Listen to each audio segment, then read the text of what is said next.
Hello दोस्तों, welcome to mathematics easy way. मैं Pawan sir आप सभी का स्वागत करता हूं। तो आज हम लोग क्लास 10th का मैथ्स 2 को आगे बढ़ाएंगे, जिसमें आप जानते हैं कि हम लोग चैप्टर नंबर 3 पढ़ रहे हैं और चैप्टर नंबर 3 यानी कि वृत्त के बारे में पढ़ रहे हैं। इससे पहले मैंने आपको उससे रिलेटेड 2 वीडियो बनाया था, जिसमें हमने एक्सरसाइज 3.1 को एक्सप्लेन किया था और एक्सरसाइज 3.2 को एक्सप्लेन किया था। यानी कि अगर आपको 3.1 और 3.2 पढ़ना है तो आप पुराने वाले वीडियो को देख करके वहां से स्टडी कर सकते हैं। आज हम लोग क्या करेंगे, एक्सरसाइज 3.3 को सॉल्व करेंगे और 3.3 पे जाने से पहले हम लोग क्या करेंगे, कुछ महत्वपूर्ण गुणधर्मों वृत्त के गुणधर्मों के बारे में अध्ययन करेंगे और इसके बाद एक्सरसाइज 3.3 को सॉल्व करेंगे। और एक्सरसाइज 3.3 ज़्यादा बड़ा नहीं है, कुछ ही सवाल है और आसानी से आज उसे हम लोग क्या कर सकते हैं, कंप्लीट कर सकते हैं और इजी भी है, ज़्यादा हार्ड नहीं है। ओके। और अगर मैं यही कहूँगा कि अगर आप इस चैनल पर नए हैं और चैनल को सब्सक्राइब नहीं किया है तो दोस्तों सब्सक्राइब कर लीजिए, क्योंकि मैथ्स से रिलेटेड आपको अच्छे अच्छे वीडियो इसी चैनल पर मिलेंगे और वो सभी क्लासों के मिलते रहेंगे। इसलिए आपको एजुकेशन से रिलेटेड या मैथ्स से रिलेटेड अगर वीडियो चाहिए तो इस चैनल से जुड़ जाइए। चैनल से जुड़ने के लिए सिर्फ आपको सब्सक्राइब बटन दबाना है और बेल आइकन में ऑल के बटन जरूर प्रेस करना है। और अगर वीडियो अच्छा लगे तो थंब की बटन जरूर प्रेस करिए दोस्तों, जिससे आप मोटिवेट करते हैं और आपके मोटिवेशन से हमें प्रेरणा मिलती है और हम लोग क्या करते हैं और अच्छी वीडियो बनाने की कोशिश करते हैं। ओके।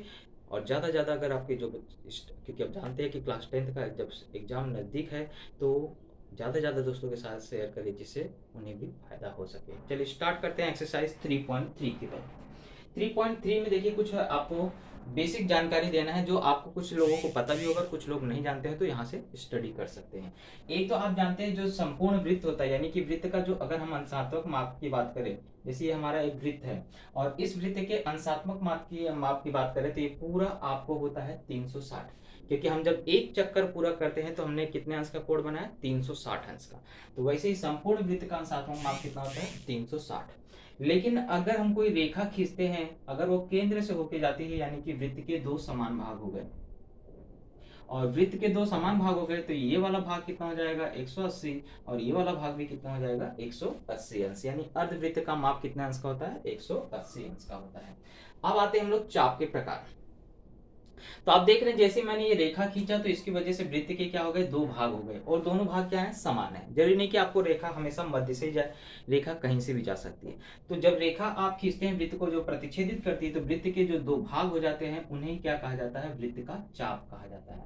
यानी कि वृत्त का एक छोटा सा टुकड़ा या बड़ा सा टुकड़ा, वो क्या कहलाता है, आपको चाप कहलाता है। पूरे वृत्त का जो है वो एक छोटा सा भाग हो चाहे बड़ा सा भाग हो, अगर वो उसका अंश है तो वो क्या कहलाएगा, वो वृत्त का चाप कहलाता है। और चाप का नाम हम लोग मोस्टली 3 अक्षरों से उपयोग करते हैं और 2 अक्षर से भी लिखते हैं। जैसे मुझे इस चाप का नाम लिखना है तो यहाँ से स्टार्ट करूंगा, तो मान लीजिए यहाँ ए है, यहाँ बी है और यहाँ बिंदु सी है, तो ए सी बी क्या हो गया, एक चाप। यहाँ मान लीजिए वाई है तो ए वाई बी क्या हो गया, एक चाप हो गया। ओके। तो चाप का नाम एक लाइन से आप जा रहे हैं, मतलब एक दिशा में, जैसे यहाँ से जा रहे हैं तो ए फिर वाई आ रहा है फिर बी आ रहा है, तो इस तरह से आप उस चाप का नाम क्या कर सकते हैं, लिख सकते हैं। इसके बारे में छोटी क्लासों में आपने पढ़ा होगा। अब चाप के प्रकार देखते हैं। तो चाप के प्रकार होते हैं 3। एक होता है लघु चाप, एक होता है दीर्घ चाप और एक होता है अर्धचाप, यानी कि अर्धवृत्त जो होता है। तो इसमें आपको बताया गया है कि जब चाप का माप 180 अंश से कम होता है तो उसे बोला जाता है लघु चाप। यानी कि जैसे अभी आपको ये वृत्त था, मैंने ये रेखा खींचा और यहाँ पे केंद्र है, रेखा खींचने से देखो वृत्त के दो भाग हो गए। ये जो भाग है वो क्या है, आपको आधे से कम है, आधे से कम है यानी 180 से कम है, तो ये चाप को क्या कहा जाएगा, लघु चाप कहा जाएगा। इस चाप को क्या कहा जाएगा, लघु चाप। और ये जो केंद्र की तरफ है, यानी कि जो केंद्र को समाविष्ट कर रहा है, वो चाप क्या कहलाएगा, यानी कि जिस चाप के अंदर केंद्र भी आ रहा है उस चाप को क्या कहा जाएगा, दीर्घ चाप। तो हमेशा ही आप पहचान करिए, जिसकी तरफ केंद्र रहेगा वो चाप क्या होगा, दीर्घ चाप होगा, और उसका संगत चाप जो होगा वो क्या कहलाएगा, लघु चाप। ओके। तो लघु चाप का माप 180 से कम, अर्धवृत्त यानी कि अभी आपने देखा 180 होता है, और दीर्घ चाप जो होता है वो 180 से ज्यादा, यानी इस चाप का माप क्या होगा, 180 से ज्यादा होगा, और ये वाले चाप का माप क्या होगा, 180 से कम होगा। जैसे मान लीजिए चाप यहाँ पे ए, मैंने यहाँ बी लिखा और यहाँ सी और यहाँ वाई लिखा, तो ए वाई बी क्या कहलाएगा, दीर्घ चाप कहलाएगा, और चाप ए सी बी क्या कहलाएगा, लघु चाप। यानी इसका माप 180 से कम है और इसका माप 180 से ज्यादा है। चलिए आगे के टॉपिक पे आते हैं। लघु चाप का माप संगत केंद्रीय कोण के माप के बराबर होता है। इस चीज का उपयोग आपको सवालों में बार बार होगा। यानी कि वो कहना चाहता है कि बच्चों किसी भी लघु चाप का माप, मान लीजिए आपको यहाँ पे केंद्र है ओ, केंद्रीय कोण किसे कहते हैं? जो कोण का शीर्ष बिंदु केंद्र पे होता है। यानी कि जब आप कोण बनाते हैं, अगर उसका शीर्ष बिंदु कहाँ आ जाए, केंद्र पे आ जाए, तो उसी कोण को क्या बोलते हैं? केंद्रीय कोण कहते हैं। तो यहाँ पे कोण ए ओ बी बन रहा है। तो ये जो कोण का माप होता है, केंद्रीय कोण का माप, उसके संगत लघुचाप, क्योंकि ये लघुचाप है ना, 180 से कम है, तो इस कोण का माप इस चाप के क्या होता है? बराबर होता है। यानी कि कभी भी याद रखिए, अगर कोण केंद्र पे बन रहा है तो उस कोण का माप और उसके अंतःखंडित चाप का माप, यानी कि उसके सामने जो चाप आता है, संगत लघु चाप जो आ रहा है या संगत दीर्घ चाप जो आ रहा है, उन दोनों का माप क्या होता है? हमेशा बराबर होता है। कहने का मतलब, अगर इस कोण का माप मैं बोलूं 60 अंश है, तो आप समझ जाइए चाप ए बी का भी माप कितना होगा? 60 अंश होगा।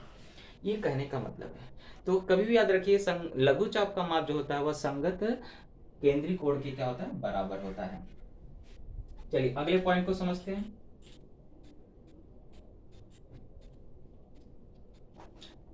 अगले में बोला गया है, एक ही वृत्त की सर्वांगसम चापों द्वारा निर्मित जीवाएं सर्वांगसम होती हैं।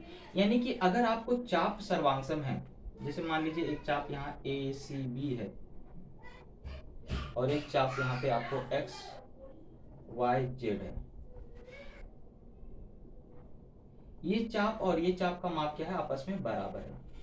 तो इन चापों से, मतलब ये चाप से क्या होगा? एक जीवा बन रही है ए बी, और ये चाप से एक जीवा बन रही है एक्स जेड।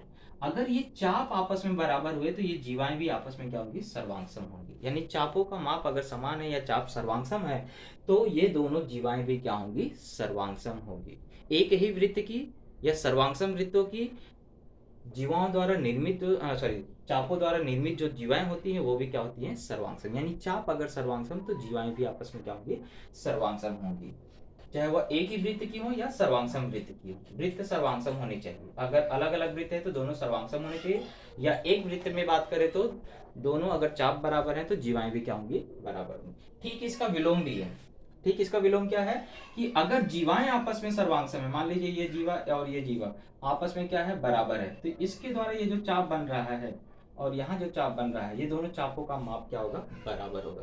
यानी जीवाएं बराबर तो चाप बराबर, या चाप बराबर तो जीवाएं बराबर। ये चीज को याद रखना है। और अगर आपको लघु चाप का मान मालूम है और दीर्घ चाप का माप निकालना, जैसे मैंने आपको बताया पूरा वृत्त कितना होता है? 360। अगर मैं बोलूँ ये जो चाप है आपको लघु चाप है, इस चाप का माप अगर मैं बोल दूं 80 अंश है, तो बताओ संगत दीर्घ चाप का माप क्या होगा? तो यहां से यहां तक का माप निकालने का मतलब है 360 में से 80 को क्या करोगे? घटा दोगे, तो कितना आ जाएगा? 280 अंश। तो कभी भी याद रखिए, अगर लघु चाप का माप दिया है, संगत दीर्घ चाप का माप ज्ञात करना है, तो 360 में से घटा देना, यानी किसी का भी एक निकालना, चाहे लघु चाप का निकालना चाहे दीर्घ चाप का माप, 360 में से आपको घटा करके क्या करना है? उसका मान ज्ञात करना है। तो ये सारी प्रॉपर्टीज का उपयोग करके हमें क्या करना है? एक्सरसाइज 3.3 को सॉल्व करना है। तो हम लोग सवालों की तरफ बढ़ते हैं, क्वेश्चन नंबर फर्स्ट की तरफ।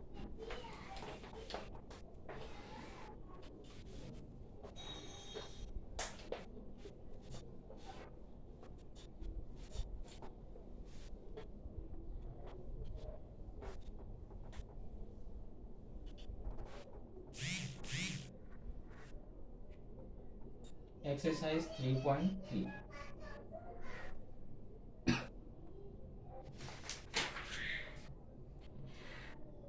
पहले प्रश्न का कुछ इस प्रकार से चित्र है। इसमें सी केंद्र दिया है, डी ई एफ और जी दिए हुए हैं। सी यहाँ पर केंद्र है, इस तरह से ये लाइन दी है यहाँ पे, और ये गई है, ये डी है, यहाँ ई है और यहाँ एफ है और यहाँ पर जी है। प्रश्न में बोला है कि सी केंद्र वाले वृत्त पर जी जो डी ई एफ बिंदु है और ई सी एफ, कोण ई सी एफ का माप दिया है 70 अंश, और चाप डी जी एफ ये पूरे चाप का माप आपको दिया है 200। यहां से यहां तक पूरा कितना है? 200 अंश है। तो हमें क्या ज्ञात करना है? चाप डी ई ज्ञात करना है और चाप डी ई एफ ज्ञात करना है। पूरा यहां से यहां तक ज्ञात करना है।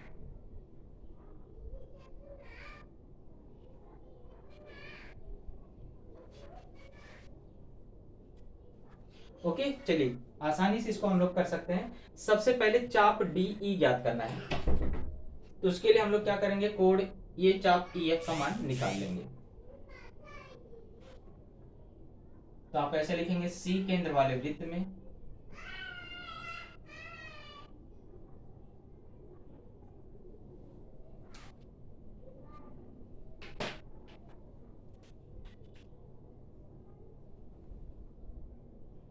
कोड ई सी एफ बराबर होगा मेजर चाप ई एफ के। क्योंकि अभी अभी आपने पढ़ा था कि केंद्रीय कोण का माप और संगत लघु चाप का माप क्या होता है, बराबर होता है। यहाँ आप कारण दे सकते हैं केंद्रीय कोण। तो चूंकि हमारा कोण ई सी एफ जो है वो कितना अंश का है, 70 अंश का है, इसलिए मेजर चाप ई एफ भी कितने अंश का हो जाएगा, 70 अंश का हो जाएगा। ये हमारा हो गया पहला टारगेट। ओके, लेकिन हमें डीई का मान पूछा है, तो आप देखिए ये पूरा दिया है 200, ये आपका भी 70 आ गया, तो यानी कि डीई का माप आसानी से निकाल सकते हो। तो उसके लिए आपको जानते हैं कि पूरा वृत्त का माप होता है 360, इसमें से यहाँ तक आपको 200, यहाँ से यहाँ तक 70, तो ये वाला भाग निकालना है। तो आसानी से तीनों का योगफल लिख लीजिए। तो मेजर चाप डीई प्लस मेजर चाप ई एफ प्लस मेजर चाप डी जी एफ बराबर कितना होगा, 360। क्यों? क्योंकि पूरे वृत्त का माप कितना होता है, 360 होता है। तो मेजर चाप डी ई तो आपको ज्ञात करना है, और इसका आपको अभी ज्ञात किया था 70 आया था, इसका आपको दिया गया है 200 बराबर 360।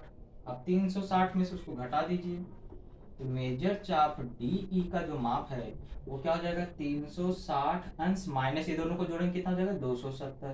तो ये कितना आ गया, 90 अंश। ये आपका पहला टारगेट पूरा हुआ। मेजर चाप डी ई जो है वो कितने अंश का होगा, 90 अंश का होगा। अब मुझे ज्ञात करना है डी ई एफ। तो जाहिर सी बात, अगर यहां से यहां तक 90, यहां से यहां तक 70, तो पूरा मिलके कितना हो गया, 160। यही तो आपका आंसर हो जाएगा सेकेंड का। तो हमें अगर मेजर चाप डी ई एफ ज्ञात करना है, तो मुझे दो चापों को जोड़ना पड़ेगा। किसको किसको, डी ई को प्लस मेजर चाप ई एफ को। ओके, अब ये 90 है और ये कितना है, 70, दोनों को जोड़ा कितना आ गया, 160 अंश। यही आपका क्या हो जाएगा, आंसर। एकदम सिंपल सी बात थी। माप देखो, केंद्र पे कोड रहेगा तो चाप का माप बराबर, ये चाप दिया है, तो ये का ज्ञात करना है, 360 में से घटा दिया। अब ये पूरा यहां से यहां तक ज्ञात करना, तो 90 और 70 को जोड़ दिया। दूसरा तरीका है 200 घटा के भी निकाल सकते हो, पूरा वृत्त में से ये 200 घटा दो, तो डी ई एफ का माप भी ज्ञात हो जाएगा। तो ये हुआ हमारा क्वेश्चन नंबर फर्स्ट। चलते हैं क्वेश्चन नंबर सेकंड की तरफ।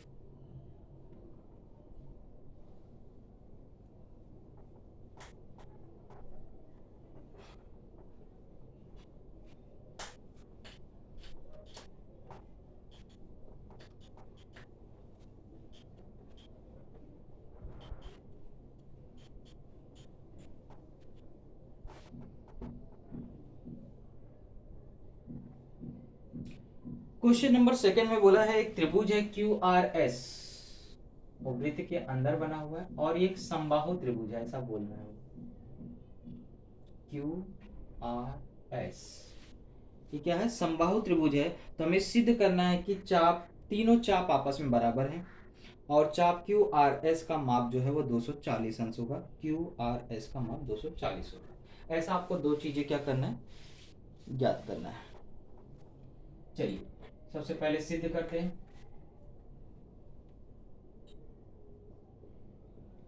तो क्या बता दोगे कि त्रिभुज क्यू आर एस क्या है, समबाहु त्रिभुज है। सबसे पहला पॉइंट वही है, त्रिभुज क्यू आर एस क्या है, समबाहु त्रिभुज है। और अगर ये समबाहु त्रिभुज है तो इसकी तीनों भुजाएं क्या होंगी, बराबर। क्योंकि समबाहु त्रिभुज में मतलब क्या होता है, जिसकी तीनों भुजाएं बराबर होगी। तो रेख क्यू आर बराबर रेख आर एस बराबर रेख क्यू एस, समबाहु त्रिभुज की प्रत्येक भुजा।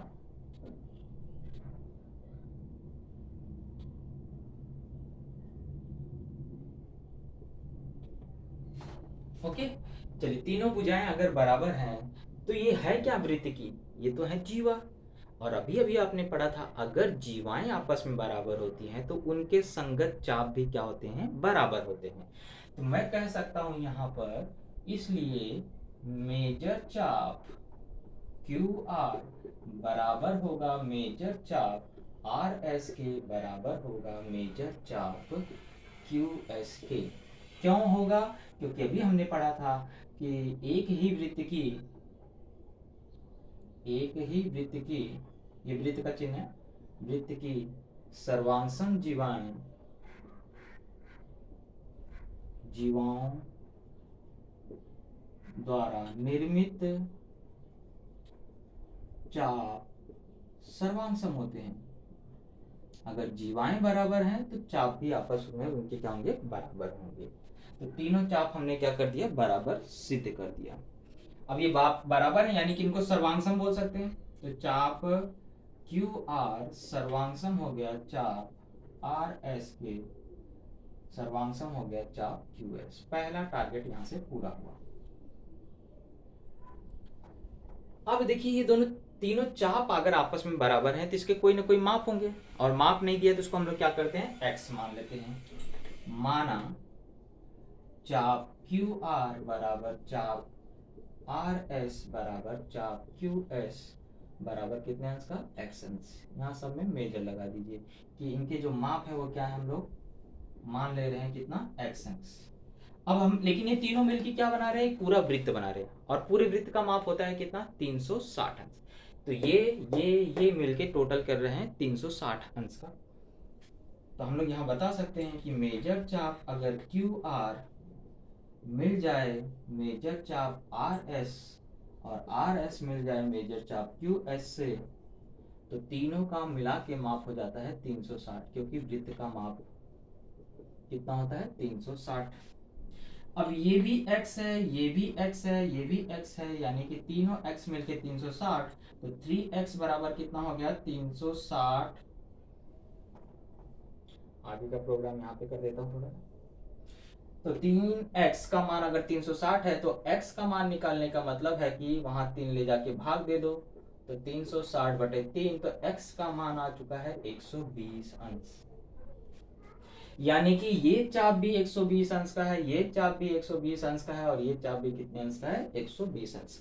अब अगले स्टेप में क्या बोला? चाप क्यू आर एस का मान निकालना है। तो उसके लिए हम सारे माप यहाँ लिख सकते हैं। थोड़ा सा मैं यहाँ मिटा दे रहा हूँ, इसको लिख लीजिए। इसके बाद यहाँ से मैं आपको आगे पढ़ा रहा हूँ।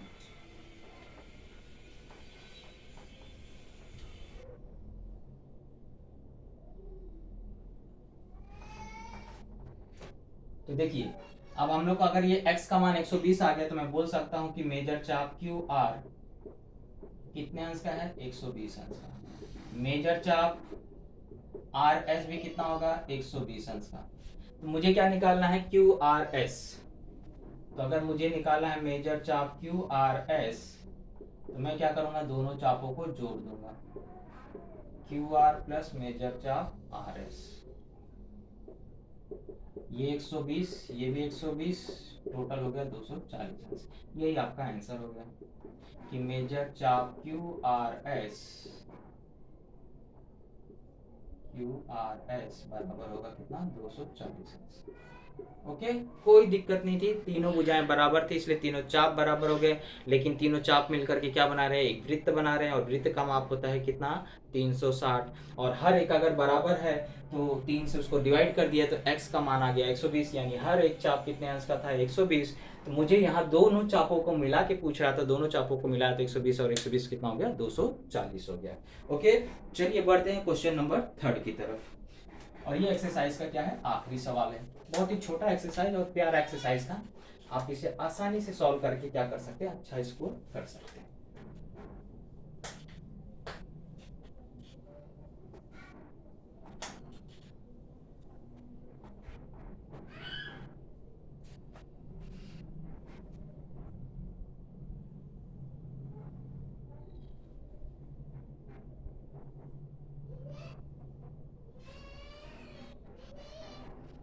ए सी बी डी, ए सी बी डी।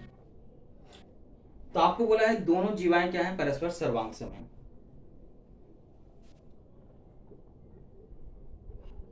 प्रश्न में क्या दिया है कि जीवा जो एबी है वो सर्वांगसम है जीवा सीडी की, ये दिया गया है।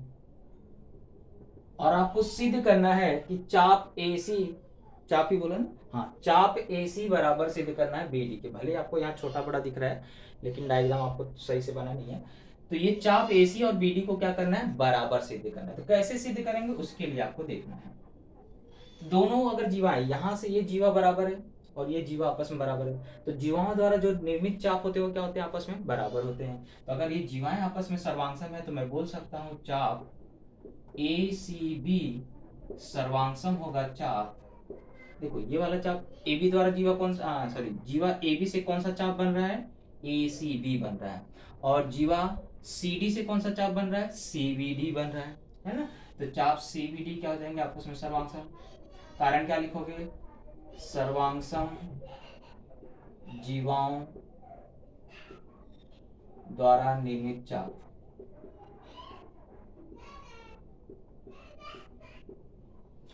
चलिए अब लेकिन अगर ये चाप बराबर है तो इसके माप भी क्या होंगे, बराबर होंगे। तो यानी कि मेजर चाप मैं बोल सकता हूं ए सी बी बराबर होगा मेजर चाप सी बी डी। अब इसमें दो चाप आ रहे हैं, कौन कौन से दो चाप आ रहे हैं, एक है चाप ए सी और दूसरा चाप है आपको बी सी। और इसमें भी दो चाप आ रहे हैं, एक है चाप सी बी या बी सी बोल सकते हैं और एक है चाप बी डी, है ना।